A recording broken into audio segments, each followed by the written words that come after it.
Hello दोस्तों, नमस्कार। भारतीय संस्कृति विश्व की प्राचीनतम महान संस्कृतियों में से एक है। वैसे तो भारत अपनी वैदिक संस्कृति के लिए जाना जाता है, लेकिन भारत में आर्यों के आने से पहले एक नगरीय और विकसित सभ्यता वास कर चुकी थी। नाम था सिंधु घाटी सभ्यता। सिंधु घाटी सभ्यता अपने समयकाल की सबसे विस्तृत और उन्नत सभ्यताओं में से एक थी, जिसके नगर योजनापूर्ण और उत्कृष्ट तरीके से बने थे। बात करें नाम की, तो सिंधु घाटी के जितने भी स्थल हैं वो सिंधु नदी और उसकी सहायक नदियों के आसपास ही खोजे गए हैं। इसीलिए इस पूरी सभ्यता को सिंधु घाटी सभ्यता के नाम से जाना जाता है। समय था 1826 का, जब अंग्रेज अधिकारी चार्ल्स मैसन भारत के उत्तर पश्चिमी प्रांत पंजाब प्रांत में निरीक्षण कार्य के लिए पहुँचे और सबसे पहले हड़प्पा में ज़मीन के नीचे पुरातत्व निरीक्षण कार्य शुरू किया और हड़प्पा की ओर पूरी दुनिया का ध्यान पहली बार आकर्षित किया। दूसरा महत्वपूर्ण समय तब आया 1853 से 1856 के बीच, जब पहली बार कराची से लाहौर तक रेल लाइन बिछाने का कार्य शुरू किया गया। इस समय हड़प्पा में ईंटों की पहली बार जानकारी मिली और इन ईंटों का उस समय रेल लाइन बिछाने के लिए प्रयोग किया गया। फिर समय आया 1856 का, जब अलेक्जेंडर कनिंघम हड़प्पा का निरीक्षण करने स्वयं पहुँचे। ये वही अलेक्जेंडर कनिंघम हैं जिन्होंने 1861 में भारतीय पुरातत्व विभाग की भी स्थापना की थी। तो आइए देखते हैं सिंधु घाटी सभ्यता के कुछ महत्वपूर्ण स्थल। चलिए दोस्तों, सबसे पहले बात करते हैं समयकाल की। सिंधु घाटी सभ्यता का जो समयकाल है अलग अलग इतिहासकारों द्वारा अलग अलग बताया गया है, लेकिन जो सबसे सर्वमान्य तिथि मिली है वो कार्बन C14 विलक्षण पद्धति के आधार पर 2350 से 1750 के बीच मानी गई है। दूसरी महत्वपूर्ण तिथि DP अग्रवाल जी द्वारा बताई गई है, जो 2300 से 1750 के बीच में मानी गई है। लिपि या स्क्रिप्ट की बात करें तो सिंधु घाटी सभ्यता के लोग छोटे छोटे संकेतों के रूप में सिंधु लिपि का प्रयोग किया करते थे, जिसे नाम दिया गया है चित्रात्मक लिपि। अब हमारा इम्पॉर्टेंट शहर या स्थल आता है सिंधु घाटी सभ्यता का, जिसे हड़प्पा कहा गया है। इस स्थल की सबसे पहले खुदाई शुरू हुई थी, इसीलिए इस पूरी सभ्यता को हड़प्पा सभ्यता के नाम से भी जाना जाता है।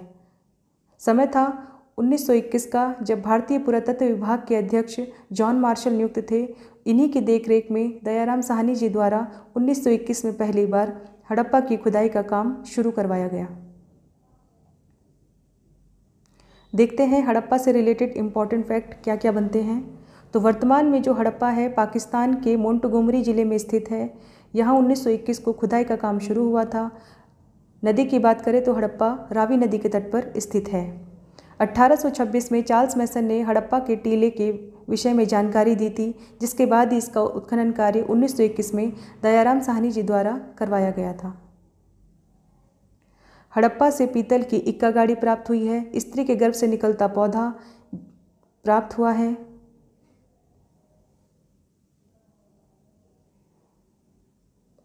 इसके अलावा हड़प्पा से ही अभिलेख युक्त मुहरें प्राप्त हुई हैं। अगला महत्वपूर्ण स्थल है मोहनजोदारो। सिंधी भाषा में मोहनजोदारो को मृतकों का टीला भी कहा जाता है। वर्तमान में यह पाकिस्तान के सिंध प्रांत में लरकाना जिले में स्थित है। मोहनजोदारो भी सिंधु नदी के तट पर स्थित है। उत्खनन कार्य 1922 में राखलदास बनर्जी द्वारा किया गया। यहाँ से विशाल स्नानागार प्राप्त हुआ है। इसके अलावा मोहनजोदारो की सड़कें ग्रिड प्रारूप में प्राप्त हुई हैं। मोहनजोदारो की सबसे बड़ी इमारत विशाल अन्नागार मिली है।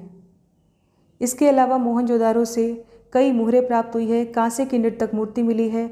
मुद्रा पर अंकित पशुपति, नाथ और सूती कपड़ा की भी प्राप्ति मोहनजोदारो से ही हुई है। अगला महत्वपूर्ण शहर है चन्हूदरो। चन्हूदरो में नगरीय या शहरीकरण का कुछ अभाव मिला है। चन्हूदरो वर्तमान में पाकिस्तान के सिंधु नदी के तट पर स्थित है। उत्खनन कार्य की बात करें तो 1935 में अर्नेस्ट मैके जी द्वारा इसका उत्खनन कार्य शुरू करवाया गया था। यहाँ शहरीकरण का अभाव है, लेकिन चन्हूदरो से मनके उपकरण का कारखाना प्राप्त हुआ है। इसीलिए चन्हूदरो को एक औद्योगिक नगर के रूप में भी जाना जाता है। चन्हूदरो सिंधु घाटी सभ्यता का एकमात्र ऐसा स्थल है जहाँ हमें वक्राकार ईंटों के साक्ष्य भी मिले हैं। अगला महत्वपूर्ण शहर है कालीबंगा। कालीबंगा वर्तमान में राजस्थान के हनुमानगढ़ जिले में स्थित है, जो सरस्वती नदी के तट पर स्थित है। खोज की बात करें तो 1953 में अमलानंद घोष जी द्वारा इसकी खुदाई का काम शुरू किया गया था। कालीबंगा से जोते हुए खेतों के साक्ष्य, 2 फसलों की बुआई, अग्निकुंड जैसी चीज़ें मिली हैं। इसके अलावा यहाँ से बेलनाकार मोहरे, अलंकृत ईंटों के साक्ष्य प्राप्त हुए हैं। अगला महत्वपूर्ण शहर है लोथल। लोथल को बंदरगाह नगर के रूप में भी जाना जाता है। वर्तमान में गुजरात के अहमदाबाद जिले में स्थित है, जो भोगवा नदी के तट पर बसा है। खोज की बात करें तो 1957 में इसकी खोज की गई थी, जो सिंधु घाटी सभ्यता का प्रमुख बंदरगाह नगर है। तो बंदरगाह नगर है तो कह सकते हैं दूसरी सभ्यताओं के साथ व्यापार आदि के लिए इस शहर का प्रयोग किया जाता था। सिंधु घाटी सभ्यता के इस बंदरगाह शहर से विशाल गोदीवाड़ा मिला है। 3 युगल समाधियों के साक्ष्य भी प्राप्त हुए हैं। अगला महत्वपूर्ण शहर है धौलावीरा। धौलावीरा भी गुजरात के कच्छ जिले में स्थित है। यह सिंधु घाटी सभ्यता का ऐसा स्थल है जो मानहर और मानसा नदियों के तट पर बसा है। धौलावीरा से हमें बांध और कृत्रिम जलाशयों के साक्ष्य मिले हैं, तो कह सकते हैं धौलावीरा में जल व्यवस्था उत्कृष्ट प्रकार की मिली है।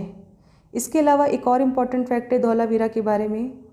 2021 में यूनेस्को ने धौलावीरा शहर को विश्व धरोहर सूची में भी शामिल कर लिया है। तो दोस्तों, ये सभी इम्पॉर्टेंट शहरों के बारे में हमने जानकारी प्राप्त करी सिंधु घाटी सभ्यता के। वीडियो अच्छा लगा हो तो एक लाइक कर दीजिए।